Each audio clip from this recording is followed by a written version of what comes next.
नमस्कार, मैं हूं आपके साथ अंकिता पाल। आप सभी का हमारे खास प्रोग्राम मेंटल हेल्थ है जरूरी में स्वागत है। आज हम बात करेंगे मेंटल हेल्थ की। जी हाँ, किसी भी व्यक्ति के लिए शारीरिक और मानसिक स्वास्थ्य दोनों ही बहुत जरूरी होता है। अगर कोई व्यक्ति शारीरिक रूप से स्वस्थ है लेकिन उसका मानसिक स्वास्थ्य खराब है तो उसे अपने जीवन में कई तरह की दिक्कतों का सामना करना पड़ता है। वहीं अगर हम बच्चों की बात करें तो अक्सर ऑटिस्टिक भी देखे जाते हैं बच्चे, और साथ ही ऑटिज्म एवं एक जो होता है न्यूरो डेवलपमेंट डिसऑर्डर होता है जो कि कम्युनिकेशन, सामाजिक संपर्क और बिहेवियर पर भी इफेक्ट डालता है। आखिर क्या होता है ऑटिज्म, क्या कारण है, इस पर देखिए एक छोटी सी रिपोर्ट। क्या होता है ऑटिज्म? ऑटिज्म नर्वस सिस्टम यानी कि तंत्रिका से जुड़ी हुई समस्या है। इसका असर बच्चों पर पूरी जिंदगी होता है। इन बच्चों के लिए जिंदगी बहुत अधिक चुनौतीपूर्ण हो सकती है, इसलिए ऐसे बच्चों की मदद करने की कोशिश करें। ऑटिस्टिक बच्चों को साधारण बच्चों के साथ मिलने जुलने और खेलने या फिर साथ रहने में दिक्कतें भी हो सकती हैं, और यही वजह है कि ऑटिस्टिक बच्चों के साथ में बहुत ही सावधानियों के साथ में व्यवहार करना पड़ता है और इनका खास ध्यान भी रखना पड़ता है। ऑटिज्म के लक्षण। 1 साल के होने से पहले ही बच्चे में ऑटिज्म के संकेत मिलने शुरू हो सकते हैं। ज्यादा साफ संकेत 2 या फिर 3 साल की उम्र से पहले ही दिखने लग जाते हैं। ऑटिज्म 3 चीजों को प्रभावित करता है: सोशल स्किल, कम्युनिकेशन स्किल्स और बिहेवियर स्किल्स। इसमें बच्चा अपना नाम सुनकर प्रतिक्रिया नहीं देता, आंखों से आंखें डालकर बात नहीं करता, अपनी चीजों को दूसरों के साथ शेयर नहीं करता, अकेले खेलता है, उसे दूसरों से बात करना पसंद नहीं है, फिजिकली कांटेक्ट से भी बचता है, चेहरे पर अजीबोगरीब हाव भाव होना, अपनी भावनाओं को व्यक्त नहीं कर पाता है। लैंग्वेज स्किल में कमी। जी हाँ, आपको बता दें कि बोलना देरी से सीखना, किसी शब्द या फिर वाक्य को दोहराना, सवालों के गलत जवाब देना, दूसरों की बात को दोहराना, पसंद की चीजों को पॉइंट ना करना, गुड बाय कहना या फिर हाथ हिलाने जैसी कोई प्रतिक्रिया ना देना, मजाक ना समझ पाना, खिलौने और चीजों को काफी संभाल कर रखना। बिहेवियरल स्किल्स में कमी। रोजमर्रा की जिंदगी में छोटा सा बदलाव करने पर दुखी हो जाना, बार बार एक ही चीज करना, किसी एक चीज या फिर खिलौने से खेलना, गुस्सा दिखाना, खुद को नुकसान पहुंचाना, बहुत ज्यादा नखरे दिखाना। लड़के और लड़कियों में ऑटिज्म में अंतर। लड़के और लड़कियां दोनों में ऑटिज्म के लक्षण एक जैसे ही हो सकते हैं। हालांकि बिहेवियरल और साथ ही खेलकूद से जुड़ी आदतों की वजह से लड़कों में इसकी पहचान आसानी से हो सकती है, और हो सकता है कि लड़कियां अपने आसपास के सोशल स्किल्स और भाषा को कॉपी कर लें। इसलिए लड़कियों में ऑटिज्म का सही समय पर पता नहीं चल पाता है। बच्चों में ऑटिज्म का निदान। ऑटिज्म का पता लगाने के लिए कोई इमेजिन या फिर लेबोरेटरी टेस्ट नहीं होता। 3 साल के बच्चों के बिहेवियर और डेवलपमेंट स्किल से पता चल जाता है, और ऑटिज्म की पुष्टि के लिए बच्चे की सुनने और आंखों की क्षमता का मेडिकल टेस्ट किया जाता है। डॉक्टर से बच्चे से बात करके भी इसका पता लगा सकते हैं। कुछ तकनीकी और तरीकों की मदद से भी ऑटिज्म को मैनेज किया जा सकता है। सीसीएन लाइव की ये खास रिपोर्ट।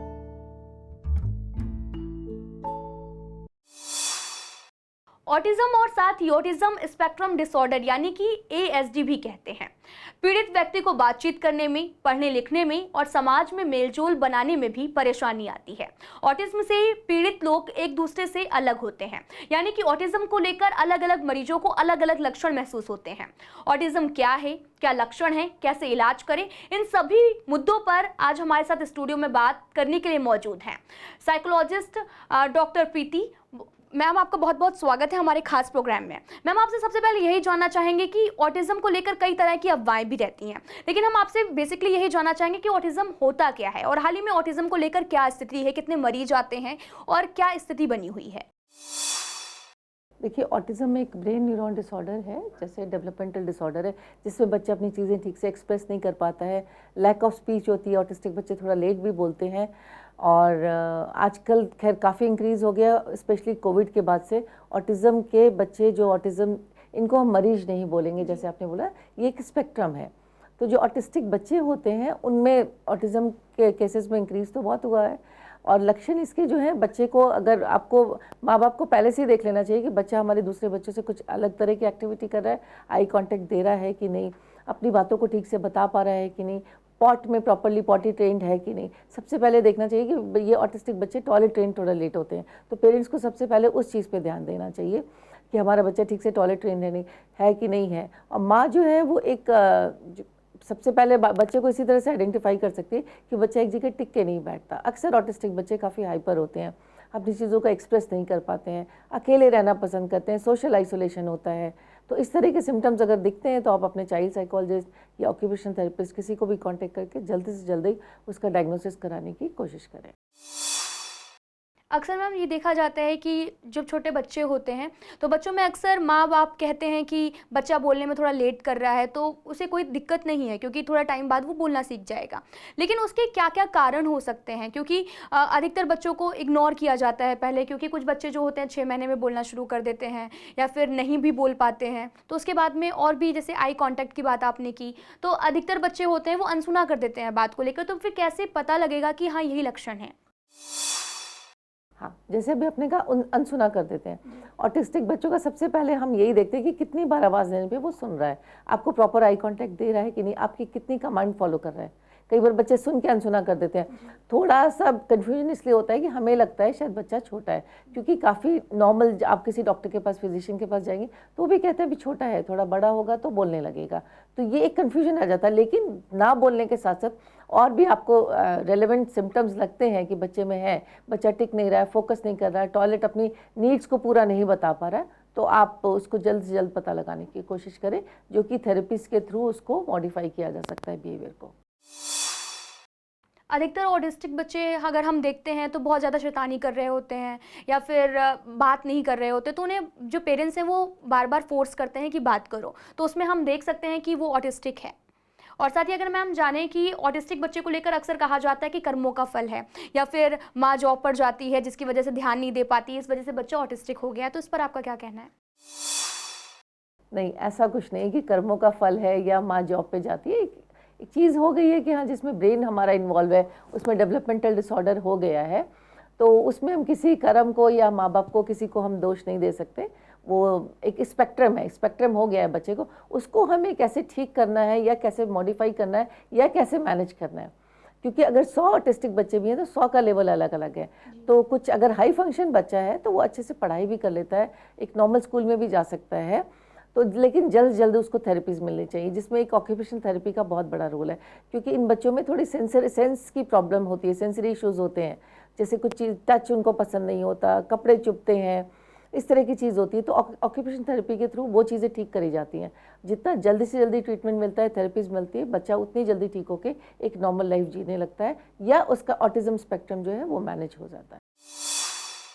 साथ ही मैम आपसे ये भी जानना चाहेंगे कि ऑटिज्म अक्सर किन वजहों से होता है, क्योंकि हमें रिस्क फैक्टर नहीं पता होते हैं कि किस वजह से हो रहा है। क्योंकि अगर हमारा बच्चा, अगर कोई लेडी प्रेग्नेंट है, तो अगर ऑटिज्म बच्चा जब बाहर आया तो हमें उसको ऑटिज्म के लिए देखना चाहिए। तो लेकिन क्या क्या रिस्क फैक्टर होता है कि बच्चों में ही होता है, बड़ों में भी नहीं हो सकता, मतलब क्या एक एज ग्रुप है उसका? हाँ, देखिए, ऑटिज्म का तो एक एज ग्रुप ही है, बच्चों को अर्ली एज में ही होता है। पता लगते लगते पेरेंट्स को 2-3 साल लग जाते हैं, उसके बाद एक्सेप्टेंस आते आते टाइम लग जाता है। इसीलिए हम आजकल अवेयरनेस कैंपेन भी चलाते हैं कि बच्चे को जितना जल्दी से जल्दी हो सके आप थेरेपीज दिलाइए, क्योंकि इसको एक्सेप्ट करना भी मुश्किल हो जाता है कई बार पेरेंट्स के लिए। और ऐसा सच कोई पर्टिकुलर रीज़न नहीं है, लाइफस्टाइल में भी पेरेंट्स की भी आजकल लेट मैरिजेज हो रही हैं, फिर पेस्टिसाइड्स हैं, केमिकल्स हैं, more and more use of chemical, plastic, environment, सबसे ज़्यादा रोल तो एनवायरनमेंट का है, पोल्यूशन का है। तो इस तरह की जो चीज़ें हैं, मदर्स भी बिजी हैं लैपटॉप पे, स्क्रीन टाइम पे, काफ़ी सारी और ये जो फैक्टर्स हैं एनवायरमेंटल या इस तरह के आप कह लीजिए, तो वो सारी चीज़ें इन्वॉल्व हैं। There is no particular reason for autism. ठीक है मैम, आपसे ये भी जानना चाहेंगे कि ऑटिज्म जो बच्चा होता है वो स्कूल जा सकता है क्या? क्योंकि अधिकतर ये मिथ है, या फिर बच्चे स्कूल जाते हैं तो बच्चे मजाक उड़ाना शुरू कर देते हैं दूसरे बच्चे का कि पागल है, पता नहीं क्या क्या बोलना शुरू कर देते हैं, तो उसके मेंटल इफेक्ट भी पड़ता है मेंटल हेल्थ पर। तो इस पर क्या कहना है कि वो स्कूल जा सकता है या फिर नहीं? बिल्कुल, ऑटिस्टिक बच्चे स्कूल जा सकते हैं, लेकिन अगेन मैंने कहा ना, हर बच्चे का अलग लेवल है। तो ऐसे बच्चों के लिए, ऑटिज्म के लिए स्पेशल स्कूल बने हुए हैं, आप स्पेशल स्कूल में भेजिए, वहाँ भी बच्चों की पढ़ाई के साथ साथ सारी थेरेपीज होती हैं ऑक्यूपेशन थेरेपी होती है, स्पेशल स्पीच थेरेपी होती है, वोकेशनल ट्रेनिंग, बहुत सारी चीज़ें हैं और उनको उन्हीं के अकॉर्डिंग पढ़ाया जाता है जो इनकी नीड होती है, क्योंकि एक स्पेशल एजुकेटर, एक थेरेपिस्ट उस बच्चे की नीड समझता है, जो कि एक नॉर्मल मेन स्ट्रीम में कई बार पॉसिबल नहीं होता बच्चे के लिए, क्योंकि नॉर्मल स्कूल में बच्चों का करिकुलम अलग होता है, स्पेशल में अलग होता है। तो ऑटिस्टिक बच्चों के लिए स्पेशल स्कूल है, आप जिनके भी बच्चे ऑटिस्टिक हैं वो एक स्पेशल स्कूल में अपने बच्चे को भेज सकते हैं, या सेंटर होते हैं ऑटिज्म सेंटर, उसमें भेज सकते हैं। साथ ही मैम आपसे ये भी जानना चाहेंगे कि ऑटिज्म बच्चों की फैमिली में से तो काफ़ी प्यार मिलता है, लेकिन अगर वो बाहर निकलते हैं तो बहुत सारी समस्याओं का सामना करना पड़ता है। तो अधिकतर जो पेरेंट्स आपके पास आते हैं वो क्या समस्याएं लेकर आते हैं? वो इसी तरह के समय मेन तो उनका होता है कि बिहेवियर प्रॉब्लम बहुत है बच्चों के साथ, क्योंकि वो भी इतना नहीं समझ पा रहे हैं अभी बच्चे को, तो हमें पेरेंट्स काउंसलिंग भी करनी पड़ती है, बच्चे की नीड के बारे में बताना पड़ता है कि ये बच्चा और बच्चों से डिफरेंट है। साथ ही मैम आपसे ये भी जानना चाहेंगे कि कितने प्रकार का ऑटिज्म देखा जाता है? इसमें प्रकार नहीं है, हर बच्चे का लेवल अलग है, इट्स लेवल कि क्या लेवल है बच्चे का। बच्चा हाई फंक्शन ऑटिज्म में है, कम बोल सकता है, ज़्यादा बोल सकता है, कितना सोशलाइज कर सकता है, स्पेशल स्कूल में उसको सोशलाइज करना सिखाया जाता है, ये सारी चीज़ें हैं जो जिस तरह से बच्चे को ट्रेन किया जाता है। काफ़ी बच्चे काफ़ी हद तक नॉर्मल होकर नॉर्मल स्कूल भी जाने लगते हैं, अगर शुरू में उनको एक अच्छी थेरेपीज़ और एक अच्छी ट्रेनिंग मिल जाती है। साथ ही क्या मैम कोई लाइफस्टाइल भी होती है ऑटिज्म चाइल्ड की? लाइफस्टाइल यही है, आप उसको स्क्रीन टाइम उसका दूर रखिए, अच्छा उसको खाना, आपका डाइट बहुत मैटर करती है, अच्छी से अच्छी डाइट दीजिए, एक अच्छे डाइटिशियन को कंसल्ट करिए या डाइट मॉडिफाई करिए, घर का ही खाना दीजिए, पैक फूड, प्रिजर्वेटिव वाली फूड, ये सब चीज़ें नहीं देनी क्योंकि इससे हाइपर एक्टिविटी बढ़ती है। मीठा बिल्कुल नहीं देना चाहिए ऑटिस्टिक बच्चों को, no biscuits, chocolates, Kurkure, chips, cold drink, ये बिल्कुल मना होता है इन बच्चों के लिए। साथ ही मैम ये भी जानना चाहेंगे कि आखिर ऑटिज्म का जो इलाज है वो हो सकता है या इलाज होता है, अगर होता है तो कैसे इलाज होता है? देखिए अंकिता, मैंने पहले भी आपको कई बार बोला ये बीमारी नहीं है, जस्ट ए स्पेक्ट्रम, एक स्टेज है बच्चे की। तो इलाज क्या है, मैनेजमेंट है, मैंने आपको बताया, और वो again it depends upon the level of the child कि बच्चे को ऑटिज्म कितना है, कम है, ज़्यादा है, कितना हाइपर है बच्चा। काफ़ी हद तक बच्चे मैनेज हो जाते हैं, बहुत बच्चे नॉर्मल लाइफ लीड करते हैं, जॉब करते हैं और एक अच्छे ऑफिस में काम करके, मतलब वो अगेन उसके हाई फंक्शन, अगर ऑटिज्म है तो एक ऑफिस जा सकता है बच्चा, काम कर सकता है, एक अच्छे स्कूल में पढ़ सकता है, क्योंकि ऑटिस्टिक बच्चों का IQ लेवल भी बहुत अच्छा होता है, इंटेलिजेंट होते हैं बच्चे। मैम जैसे आपने बताया कि एक स्कूल टाइप का अलग से स्कूल होता है उनका, तो वो स्कूल में जाते हैं तो कितने टाइम तक उनकी देखरेख की जाती है वहाँ पर और सोशली एक्टिव बनाने का प्रयास किया जाता है, तो उसको लेकर कितना टाइम लगता है बच्चे को एक नॉर्मल बच्चा बनाने में? क्योंकि जैसा कि आपने बताया कि IQ लेवल भी बहुत अच्छा होता है उनका, तो वो जो ब्रेन है वो प्रॉपर वर्क कर सकता है जब, तो ऑटिज्म क्या है, मीन्स ये समझ हमारे दर्शकों को बताएं। देखिए, एक नॉर्मल और एबनॉर्मल के बीच में वो नहीं बच्चा है, उसको एक स्पेक्ट्रम है, वो भी नॉर्मल है बच्चा, लेकिन थोड़ा सा दूसरे बच्चों से अलग है। और स्पेशल स्कूल में जब आता है तो उसके अकॉर्डिंग चीज़ें होती है, उसको उस एनवायरनमेंट के अकॉर्डिंग कंफर्टेबल बनाया जाता है, क्योंकि वो दूसरी जगह जाएगा तो उसको दूसरे बच्चे नहीं समझ पाते हैं, जिसकी वजह से कॉम्प्लेक्स भी आता है, बच्चा हाइपर भी आ जाता है, फ्रस्ट्रेशन भी हो जाती है। एक स्पेशल स्कूल में उसी के अकॉर्डिंग चीज़ें होती है, बच्चे को उस तरह से ट्रेन किया जाता है, उन्हीं बच्चों के साथ रहता है, तो सोशली एक्टिव भी होता है। तो इस तरह की ट्रेनिंग से बच्चे का जो स्पेक्ट्रम है हम काफ़ी कम कर सकते हैं। और नॉर्मल का तो एक नॉर्मल और एबनॉर्मल की कैटेगरी हम नहीं करते क्लासीफाई। और साथ ही मैम आपसे ये भी जानना चाहेंगे कि जैसे आपने स्कूल की बात की, स्पेशल स्कूल्स होते हैं तो उनकी क्या टाइमिंग होती है और कैसे बच्चों की देखरेख की जाती है? जैसे नॉर्मल स्कूल्स होते हैं वैसे स्पेशल स्कूल्स भी होते हैं कि उनका लंच वगैरह हो और सारा कुछ टाइमिंग वगैरह?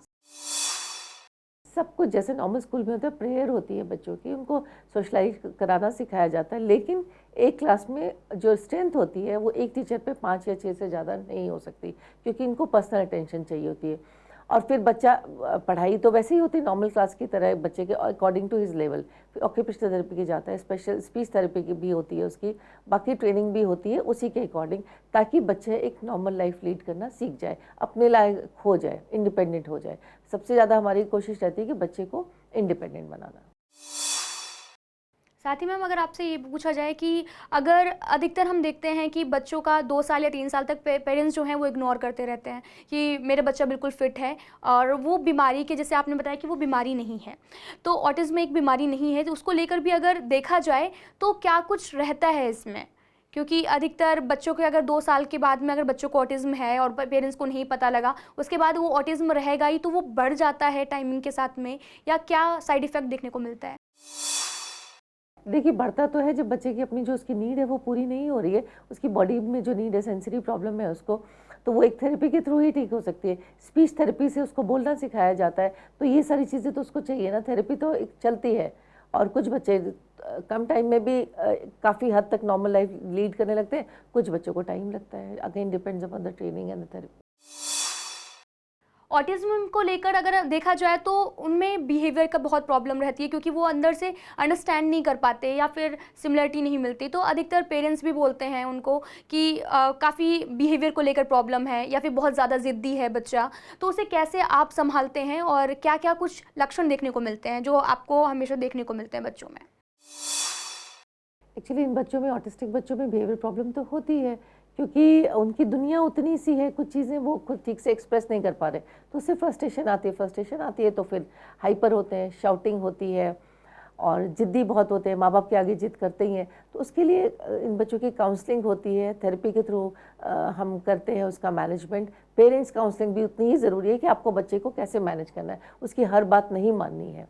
और इसमें पेरेंट्स काउंसलिंग का बहुत बड़ा रोल है कि पेरेंट्स को हम कैसे बता सकते हैं, उनकी वर्कशॉप के थ्रू उनको ट्रेन करते हैं हम कि बच्चे को आपको कैसे मैनेज करके चलना है और कैसे उसके बिहेवियर इश्यूज़ को हम कम करें।